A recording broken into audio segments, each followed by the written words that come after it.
한 사람의 행동이 전 잉글랜드 영국 전 국민에게 절망과 기쁨을 선사한 아주 대표적인 장면이라고 할 수 있겠습니다. 근데 여러분, 이런 장면은 우리 주변에서도 낯설지 않게 발견할 수가 있죠. 한 사람의 영향력이 굉장히 크다라는 겁니다.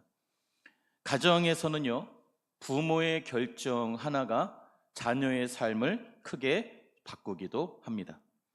회사에서는 회사의 대표의 결정 하나가 회사 전체의 매출에 아주 지대한 영향을 미치는 것이죠. 그리고 어떻습니까? 대통령의 말 한마디 한마디가 나라 전체의 운명을 결정하기도 하는 것입니다. 여러분, 이처럼 대표가 너무나도 중요합니다. 오늘 우리가 함께 읽은 이 로마서 5장에도 이런 대표성을 가진 두 인물이 등장하고 있는데요. 한 사람은 바로 하나님께서 천지를 창조하실 때 처음으로 만든 인간 아담이고요. 또 다른 아담 한 사람은 바로 예수님입니다. 그런데 여러분, 오늘 본문을 우리가 주의 깊게 읽으신 분이라면 사실은 우리가 읽은 이 12절 말씀부터 뭔가 난관에 부딪혀야 하는 게 맞습니다. 왜 그러냐면 바울 사도가 사실 우리로서는 굉장히 받아들이기 어려운 말을 하고 있기 때문입니다. 무엇입니까? 우리 12절 말씀 우리 같이 한번 다시 읽어볼까요? 시작. 그러므로 한 사람으로 말미암아 죄가 세상에 들어오고 죄로 말미암아 사망이 들어왔나니 이와 같이 모든 사람이 죄를 지었으므로 사망이 모든 사람에게 이르렀느니라. 아멘.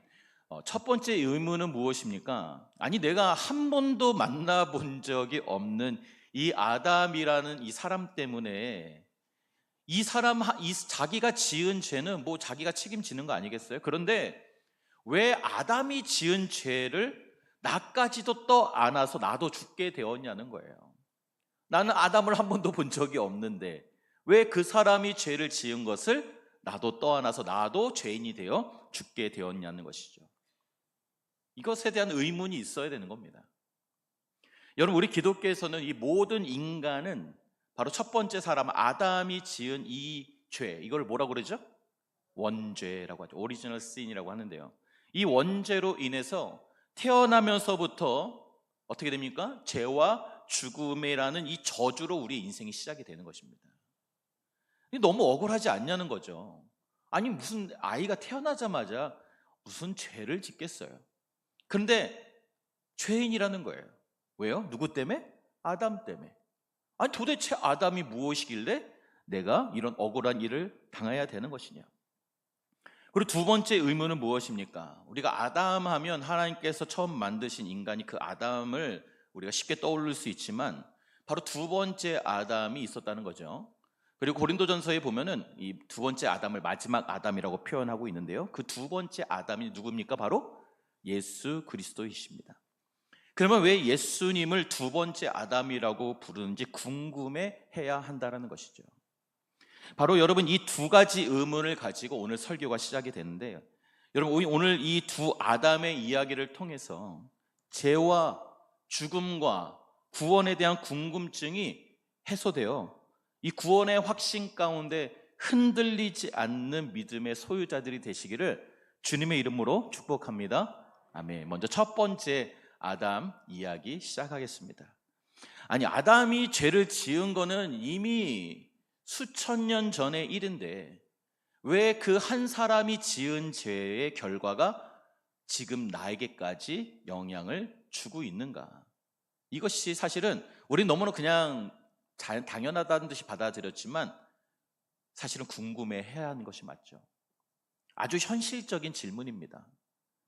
여러분, 우리가 방금 읽은 이 12절, 한 사람으로 말미암아 죄가 세상에 들어오고 그 죄로 말미암아 사망이 들어왔다. 이 말씀이 의미하는 것은 무엇을 말씀하고자 하시느냐? 바로 이 첫 번째 아담을 아담 한 사람, 그 개인적인 차원으로 다루고 있는 것이 아니라 바로 이 아담은 인류 전체를 대표하는 인물이라는 거예요. 우리는 이것을 신학적으로 대표성의 원리라고 합니다. 한 사람이 모두를 대표한다는 거예요.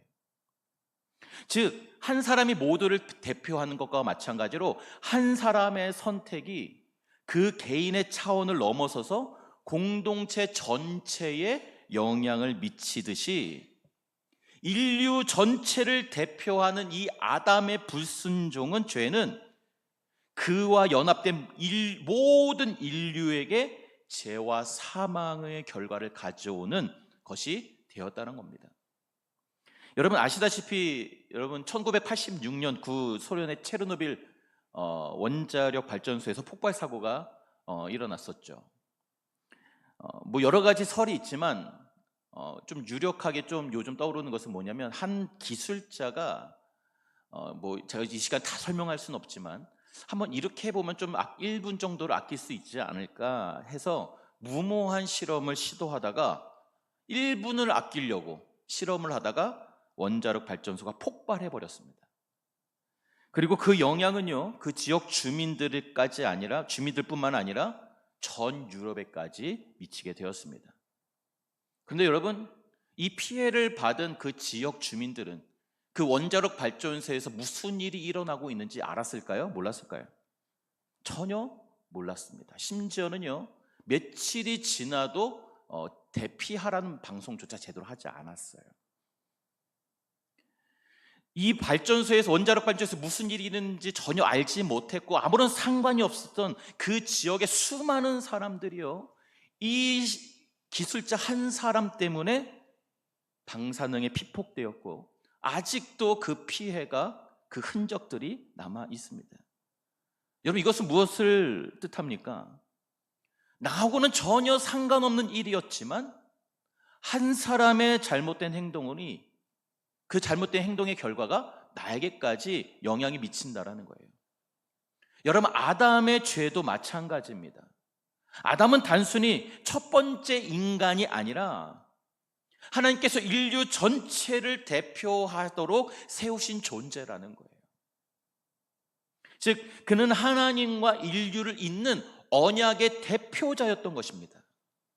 따라서 이 한 사람의 죄로 끝나는 것이 아니라 인류를 대표하는 아담의 이 범죄는 개인의 차원을 넘어서서 인류 모두에게 영향을 끼치는, 인류 모두의 운명을 바꿔버리는 그런 큰 사건이 되었다는 것이죠.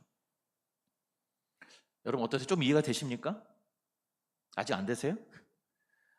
아무리 그래도 내가 지은 죄가 아닌데, 그렇잖아요. 좀 불공평하게 느껴지지 않으세요? 근데 여러분 그거 아십니까? 이게 우리 인생이에요. 우리 일상에도요, 이런 일들이 흔히 일어난다니까요. 회사 대표가 부도를 내면요, 열심히 일하던 직원들은 속수무책으로 모두가 일자리를 잃게 되는 거예요. 나라의 지도자가 잘못된 결정을 하게 되면 국민 전체가, 열심히 살아가고 성실하게 살아가던 국민 전체가 영향을 받게 되었는 거예요. 내가 선택하지 않았어도, 나는 열심히 내 할 일을 최선을 다하면서 살아가고 있어도 대표자의 선택은 이미 나의 삶에, 지금 우리의 삶에 영향을 미치고 있다는 거예요. 이런 측면에서 생각한다면 조금 이해가 되죠. 나하고는 아무 상관이 없었지만, 내가 지은 죄도 아니지만 인류를 대표하는 아담이 죄를 지었기 때문에 그 죄의 영향이 우리에게까지 미치고 있다는 것입니다. 근데 여기서 좀 더 중요한 사실이 있어요. 성경은 우리가 좀 억울하게 이 아담 때문에만 우리가 죄인이 되었다라고 말하지 않습니다. 이게 다 아담 책임은 아니다라고 하고 있는 거죠. 무슨 말이냐? 아담이 아니었어도 너희는 충분히 죄를 짓고 죄와 사망의 저주에 떨어졌을 것이다라는 거예요. 12절 후반절입니다. 이와 같이 모든 사람이 죄를 지었다. 무슨 말이에요? 아담으로 인해 죄가 들어오고 사망이 이르러긴 했지만 아담만 그런 건 아니다라는 거죠. 결국 우리 모두가 아담과 같이 죄를 지었다라는 거예요. 그러니까 너무 아담 탓하지 말라는 거예요. 우리 되게 억울하잖아요. 아담이 도대체 그 선악과를 괜히 따먹어가지고 왜 우리를 다 이렇게 죄인으로 만들었는지 남 탓할 게 아니라 나도 똑같은 인간이다라는 거죠. 여러분, 이것은 마치 오염된 강물이 흘러내려와 그 밑에 있는 하천에까지 영향을 미치듯이 아담에게서 시작된 이 죄의 흐름은 우리 모두에게 덮쳐 들어왔고, 우리는 그 더러워진 물을 마시며 자라고 우리 또한 스스로 그 죄의 길을 선택하게 되었다는 것이죠. 그래서 여러분, 바울은 로마서 3장 23절에 뭐라고 얘기합니까? 모든 사람이 죄를 범하였다. 그래서 하나님의 영광에 이르지 못하였다라고 선포하고 있는 것입니다. 사랑하는 성도 여러분, 바로 이것이 첫째 아담에 속한 인류의 현실입니다.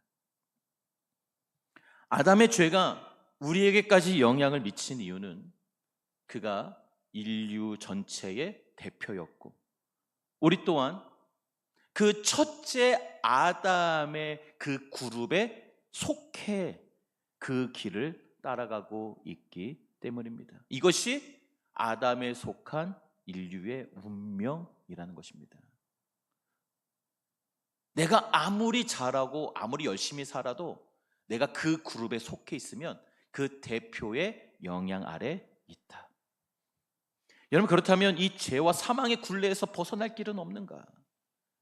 이 아담의 영향으로부터 벗어날 수 있는 길이 없는 것일까? 우리는 이대로 영원히 죄와 사망의 저주에 갇힐 수밖에 없는 운명인가?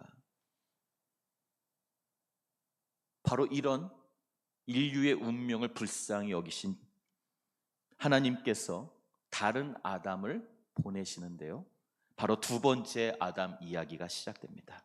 바로 두 번째 아담은 예수 그리스도십니다. 우리 18절 말씀 우리 같이 봉독하겠습니다. 시작. 그런즉 한 범죄로 많은 사람이 정죄에 이른 것 같이 한 의로운 행위로 말미암아 많은 사람이 의롭다 하심을 받아 생명에 이르렀느니라. 아멘. 첫 번째 아담의 불순종이 인류 전체에게 죽음을 가지고 왔듯이, 마찬가지로 둘째 아담인 예수 그리스도의 십자가 순종은 모든 사람에게 생명을 가지고 왔다는 말씀이에요. 아담 한 사람이 실패하여 모든 사람에게 죄와 사망이 찾아왔다면, 반대로 마찬가지로 예수님 한 분의 완전한 순종으로 인해 우리 모두가 의롭게 될 수 있는 길이 열리게 되었다는 것입니다. 바로 여기에 바울이 말하고자 하는 복음의 핵심이 있어요. 무엇입니까? 아담 안에서는요, 아담 그룹에 속해 있으면 우리가 원하든 원치 않든 그 대표성 때문에, 아담 때문에 우리는 죄인이라는 거예요. 여러분, 잘 들으세요. 되게 중요한 부분이에요. 내가 아무리 잘하든 내가 못하든 나하고는 상관이 없어요. 내가 아담에 속해 있으면 나는 그냥 죄인인 거예요. 마찬가지로 내가 아무리 잘하든 못하든 내가 예수 그리스도 그 그룹에 속해 있으면 우리는 아무런 자격이 없어도 의롭다 하심을 받을 수 있다라는 겁니다. 조금 더 깊게 말하자면 우리의 구원은요, 내가 죄를 짓고 안 짓고의 문제가 아니라는 거예요. 나의 행위에 달려있지가 않다라는 거예요. 그러니까 여러분, 지금 로마서 1장부터 5장까지 사실 바울은 똑같은 얘기하고 있고요, 저도 똑같은 설교를 하고 있는 거예요. 다만 여러 가지 예를 들면서 다르게 표현하고 있는 뿐이죠. 나하고는 별로 상관이 없다는 거예요. 나의 구원은 나의 행위나 자격이 중요한 게 아니라, 구원은 내가 어디에 속해 있느냐, 내가 어느 대표 안에 거하고 있느냐가 관건이라는 거예요. 노아의 홍수 사건을 예를 들어 보십시다. 여러분, 노아가 방주를 완성하고 40일을 밤낮으로 비가 왔어요. 산의 모든 높은 산이 다 물바다가 됐습니다. 다 잠겨버렸어요. 방주 안에 들어간 8명을 제외한 모든 생명체가 다 죽었습니다. 근데 여러분, 이 노아의 방주 안에 들어가 이 노아 안에만 속해 있으면 살았고 노아와 운명을 같이 하는 거예요. 그러나 어떻습니까? 노아의 방주 안에 속하지 못하면 어떻게 됐어요? 다 죽은 거예요. 그런데 가만히 보세요. 그 살아남은 노아의 가족들 중에서도요, 사실 하나님께서 당대 의인이다라고 인정한 사람은 몇 명입니까? 노아 한 사람이에요. 사실 자격으로만 따지면요, 노아 한 사람만 살아남았어야 되는 거예요. 그런데 어떻게 됐습니까? 왜 나머지 7명에 대한 어떤 언급이 있나요? 뭐 7명은 뭐 노아 좀 어느 좀 비슷하게라도 신앙생활 열심히 하나님을 의지했다, 뭐 그런 말이 있나요? 그들의 신앙에 대한 표현이 있어요? 없어요. 그들이 배를 탈 만한 뭐 자격이나 요건을 갖췄습니까? 그런 표현이 있어요? 전혀 나오지 않아요. 왜요? 그들이 왜 배에 들어가게 됐는지 그 이유가 중요하지 않아요. 별로. 왜 중요하지가 않습니까? 대표성의 원리가 적용이 됐기 때문인 거예요. 노아의 나머지 7 식구는 의로운 자의 대표인 노아에게 붙어 있었기 때문에 산 거예요. 여러분, 그 노아의 방주 안에 있었던 동물들도 마찬가지입니다. 여러분, 당시 이 성경은요, 율법은 짐승을 부정한 짐승과 정한 짐승으로 정확하게 나누고 있습니다. 더러운 짐승, 깨끗한 짐승이 있었다는 거죠. 근데 여러분, 하나님이 전 인류를 다 생명체를 전멸하시고 만약에 살아남아야 되는데 그 살아남는 것이 우리의 생각이라면, 그 우리가 구원받는 것이 우리의 행위와 우리의 죄를 짓고 안 짓고에 달려있다면 그 배에는 어떤 짐승만 들어가는 게 맞아요? 정한 짐승만 들어가야죠. 성경에서 말씀하시는 깨끗한 짐승만 들어가야지 맞죠? 그런데 노아의 방주에는 어떤 짐승들이 들어갔습니까? 깨끗한 짐승만 살았나요? 아니죠. 그럼 더러운 짐승만 심판받았나요? 그것도 아니죠. 깨끗하든 더럽든 그게 중요한 게 아닙니다. 노아의 방주에 탔느냐 안 탔느냐가 중요한 거예요.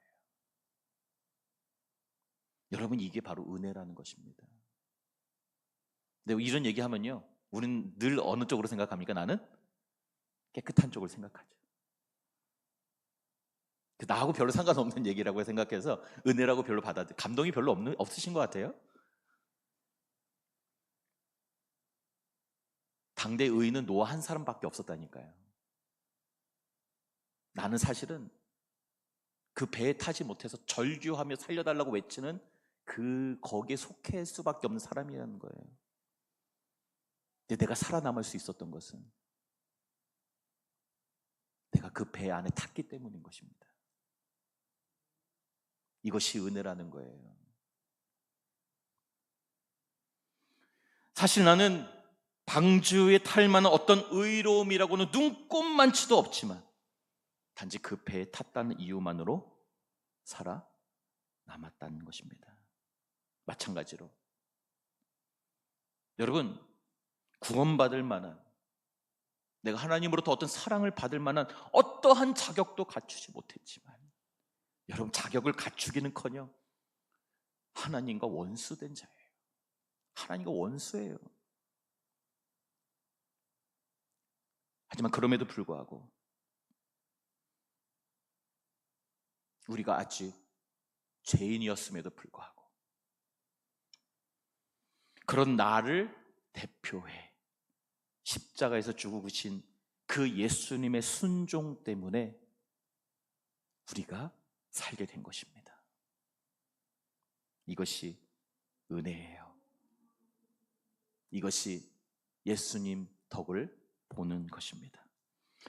그렇다면 여러분, 이렇게 첫째 아담에서 벗어나 둘째 아담, 바로 예수 그리스도 안에 속한 자들에게는 어떠한 삶이 펼쳐질까요?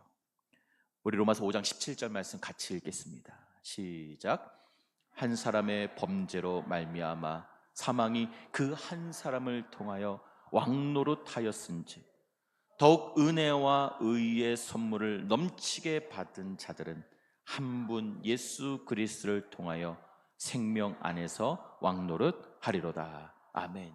첫째 아담 안에서 우리는 죄와 사망의 지배를 받는, 죄와 사망이 왕노릇하는 죄의 종, 사단 마귀의 종노릇하며 살았다는 거예요. 죄가 왕처럼 우리 위에 군림하면서 우리의 죄성으로 인해 죄에 미혹되고 욕망에 사로잡혀서 늘 그 죄 가운데 눌리고 끌려다니며 살았다는 것이 아담에 속한 삶이었습니다.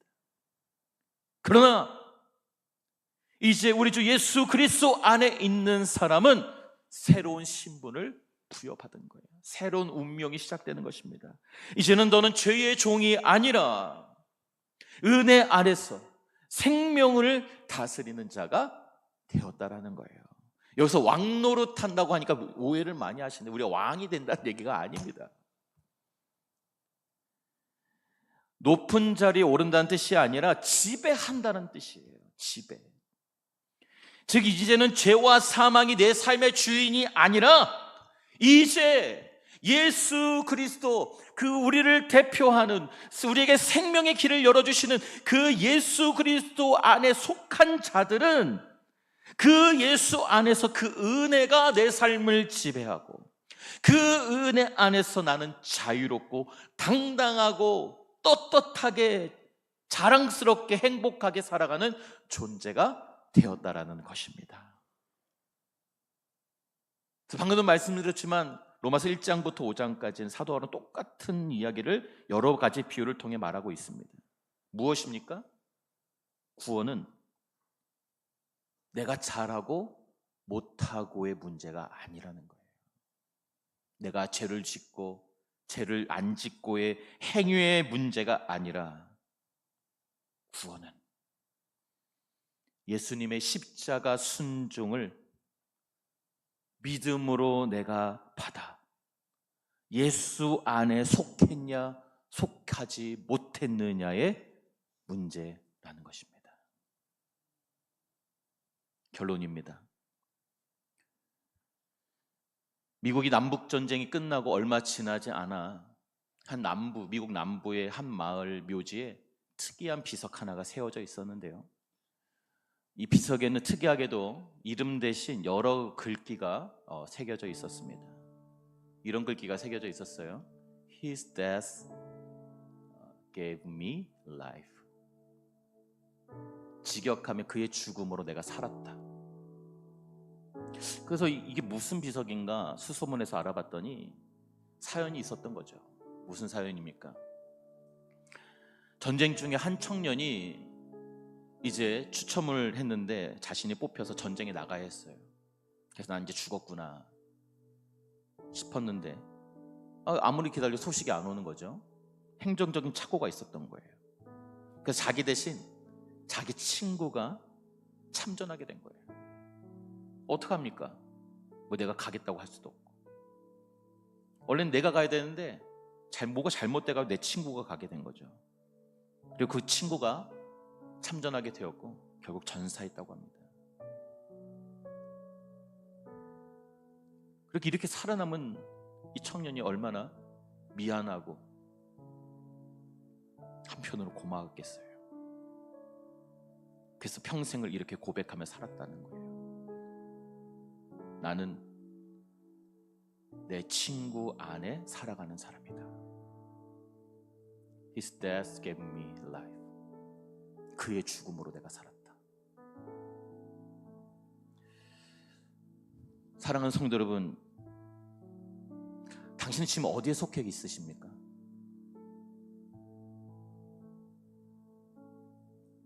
여러분 어디에 속해 있으세요?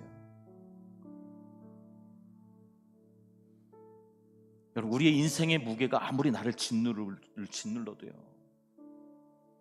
실패와 죄책감이 나를 아무리 흔들어도, 여러분, 우리의 소속은 저 실패한 첫째 아담이 아니라, 난 늘 넘어지고 실패하고 죄 가운데 머물러 있을지라도, 부족하더라도 내가 예수 그리스도 안에 속해 있기만 한다면, 오늘 바울이 얘기하는 이 대표성의 원리에 의해 우리는 나하고는 상관없이 이미 새로운 생명을 부여받은 사람인 줄로 믿습니다. 따라서 우리는 이제 어떤 두려움이나 정죄 속에 살아갈 필요가 없어요. 내가 이렇게 해서 내가 구원을 받을 수 있을까? 내가 이렇게 연약한데, 늘 범죄하는데 하나님이 날 사랑하실까? 여러분, 기억하세요. 죄보다 은혜가 더 큰 거예요. 사망보다 생명이 더 강한 것입니다. 나의 그 어떠한 죄도 주님께서 용서하지 못할 죄가 없고, 아무리 내 죄가 주홍같이 붉을지라도 예수 그리스도 보혈의 능력은 나를 눈보다 더 희게 해 줄 것입니다. 우리가 아무리 넘어지고 흔들려도 예수 그리스도의 순종과 그 은혜는 결코 흔들리지 않고, 바로 그 예수 안에 속한 우리도 결코 흔들리지 않을 것임을 확신하시기를 바랍니다. 이 복음의 능력이 바로 여러분의 삶 속에, 여러분의 가정과 일터에서, 그리고 우리 성수 공동체 안에 울려 퍼져 그리스도 안에 속한 자답게 은혜와 자유와 생명의 능력으로 흔들리지 않는 삶을 살아가시기를 주님의 이름으로 축복합니다. 할렐루야. 같이 찬양하고 기도하겠습니다. 예수 안에 능력이 있네. 나 힘이 없어 쓰러질 때도 넘치는 은혜와 사랑, 그 능력으로 승리 얻으리. 오, 나는 인생의 성공을 너무 소중히 여겼네. 세상 영광보다 귀한 주님의 은혜를, 오직 예수 나의 믿음, 십자가 능력 속에 빛나는 영광, 내 모든 승리로 주님께 영광을, 나의 힘, 나의 소망, 오직 예수. 예수 안에 영광이 있네. 예수 안에 영광이 있네. 주 은혜로 나 구원 얻었네. 나 오직 주의 은혜로, 오직 주의 은혜로서 나의 부족함 익힐 수 있네. 난 이제 세상 명예보다, 난 이제 세상 명예보다 주님 알기 원해. 주의 축복 감사하며, 주의 축복 감사하며, 주의 영광 높이리. 나의 믿음 주께 있습니다. 나의 믿음 주께 있네. 아멘. 십자가 능력이 내 영광 되셨네. 주께서 우리를 승리케 있게 하셨네. 나의 능력, 나의 소망 주께 있네. 나의 믿음, 나의 믿음 주께 있네. 십자가 능력이 내 영광 되셨네. 주께서 우리를 승리케 하셨네. 나의 능력, 나의 소망 오직 우리 두 손 높이 들고 나의 믿음 주께 있습니다. 나의 믿음 주께 있네. 아멘. 십자가 능력이 내 영광 되셨네.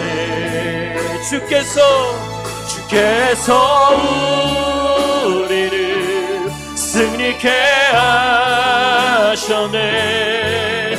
나의 능력, 나의 소망, 나의 능력,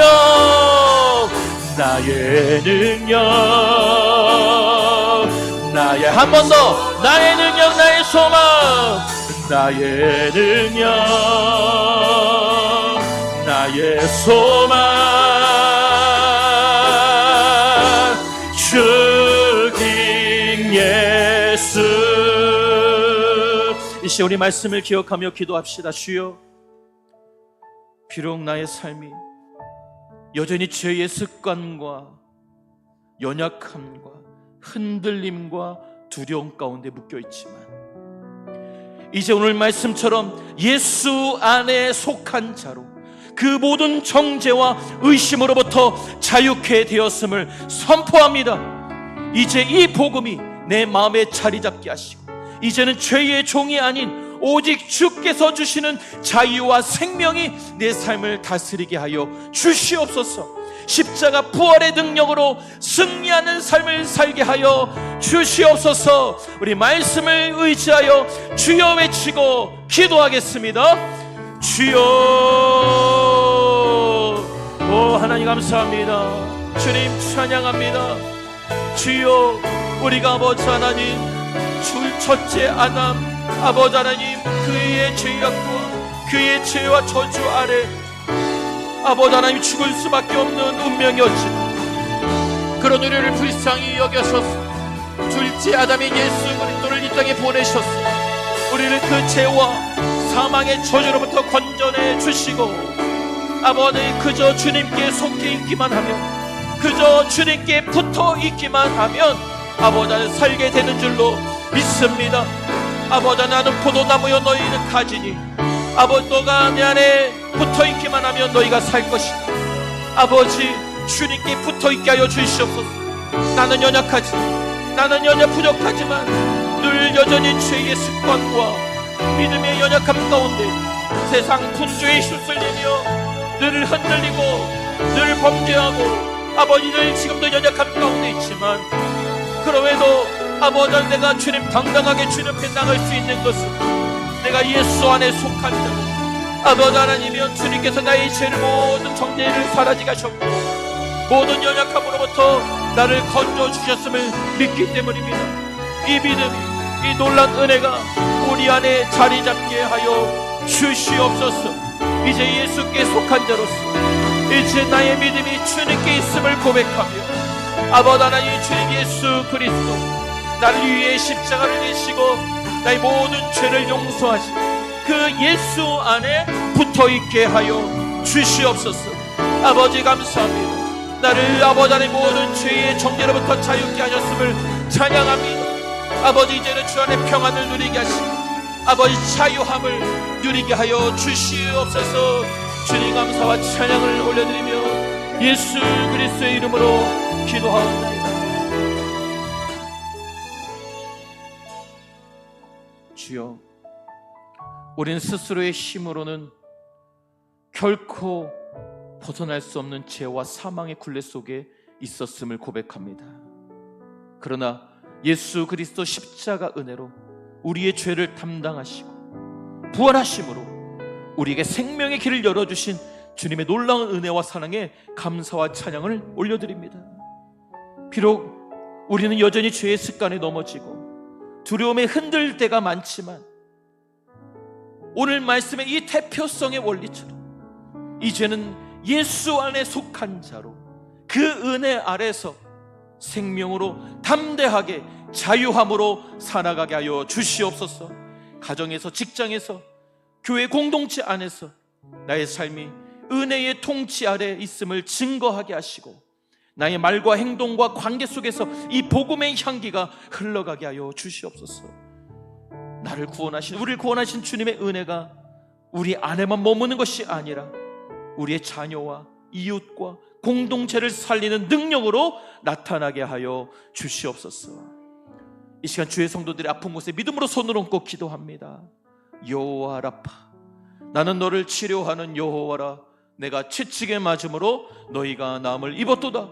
이 말씀을 의지하여 기도하오니 이 시간 치유의 광선을 비추셔서 고혈압, 당뇨, 염증, 고지혈, 심혈관, 뇌혈관 질환, 관절염, 소화기 질환, 종양, 암세포 등 모든 질병이 예수 이름으로 깨끗하게 치유되게 하여 주시옵소서. 모든 통증의 원인이 제거되고 이유를 알 수 없는 모든 질병으로부터 해방되게 하시며 부상 후 회복 중에 있는 성도들에게 빠른 회복이 있게 하여 주시옵소서. 모든 우울감과 공황장애, 조울증, 초현병, 불면증, 결벽증, 강박증 등 마음과 생각으로부터 오는 모든 질병도 예수 이름으로 깨끗이 치유되게 하여 주시옵소서. 예수 그리스도 십자가에서 흘리신 보혈의 능력이 이 시간 머리부터 발끝까지 흐르게 하셨어. 보혈의 능력으로 예수 이름의 권세로 깨끗이 치유되고 완전히 회복되게 하여 주시옵소서. 감사와 찬양을 올려드리며 예수님의 이름으로 기도하옵나이다. 아멘. 할렐루야. 우리의 치료자 되신 주님께 우리 감사와 영광의 박수를 올려드리겠습니다. 주님 찬양합니다. 감사합니다.